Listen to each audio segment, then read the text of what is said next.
આમ તો વિકાસ વિકાસ વિકાસના નામના બણગા ફૂંકવામાં આવે છે, વિકાસ સત્તા ઉજવવામાં આવે છે, પરંતુ જ્યાં સુધી અંત્યોદય એટલે કે અંતરિયાળમાં વિકાસ ન પહોંચે ત્યાં સુધી તમારા વિકાસને કોઈ પણ ઓક આપવાની કોશિશ ન કરતા, કારણ કે આ વિકાસ અધૂરો જ ગણાય. વિકાસના નામે વિકાસ સત્તાની ઉજવણી થાય છે, પરંતુ આપણા જ ગુજરાતના છોટાઉદેપુરનું બોકડિયા ગામ ખુલીને કહી રહ્યું છે કે વિકાસ તમારો હજુ પૂરેપૂરો નથી થયો, હજુ તમને મહેનત કરવાની જરૂર છે, ન કે આ સત્તાઓ ઉજવણી કરવાની જરૂર છે. છોટાઉદેપુરના બોકડિયા ગામની અંદર લાઇટ જ નથી. છેલ્લા 15 દિવસથી ત્યાં લાઇટ છે જ નહીં. ઇલેક્ટ્રિસિટી ન હોવી છેલ્લા 15 દિવસથી કેટલી પીડાદાયક પરિસ્થિતિમાં ગ્રામજનો જીવી રહ્યા હશે તેની કલ્પના તમે કે હું કદાચ નથી કરી શકતા, કારણ કે આપણે આ પરિસ્થિતિઓને કદાચ ભોગવી જ નથી. પરંતુ અંત્યોદયના ગામો કે જ્યાં, અંતરિયાળના ગામો કે જ્યાં લાઇટો નથી આવતી, સુવિધાઓના નામે મીંડા છે, ત્યાં એ લોકો કઈ હાલતમાં જીવી રહ્યા હશે તે તમે ને હું કલ્પના પણ નથી કરી શકતા.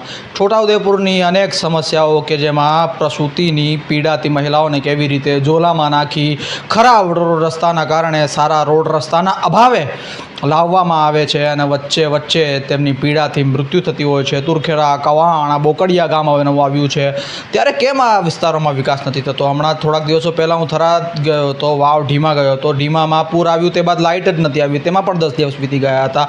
સરપંચને રજૂઆત કરવામાં આવી બોકડિયા ગામ દ્વારા, તે બાદ સરપંચ દ્વારા પણ ધારાસભ્ય અને સાંસદોને પણ રજૂઆત કરવામાં આવી, પરંતુ ધારાસભ્યો અને સાંસદો છે ભાઈ, સરપંચનું શેનું સાંભળે?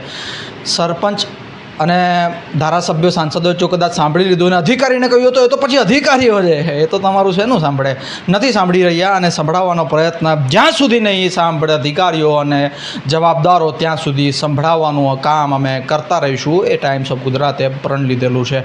ત્યારે આ બોકડિયા ગામની સમસ્યા જલ્દીથી જલ્દી દૂર થવી જોઈએ અને આ વિકાસના નામે જે બણગા ફૂંકાઈ રહ્યા છે, જે સત્તાઓની ઉજવણી થઈ રહી છે, આ ઉજવણી કરવા પહેલાં જરા આંખ ખોલીને જોઈ તો લો ચારે બાજુ કે વિકાસ થઈ રહ્યો છે કે નથી થઈ રહ્યો, અને પછી તમે ગમે ત્યારે ઉજવણી કરો, મહિનાની ઉજવણી કરો.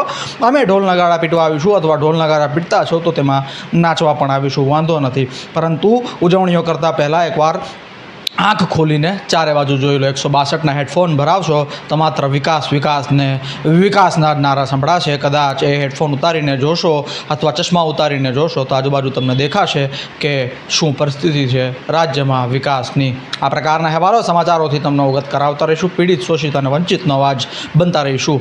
Thank you so much.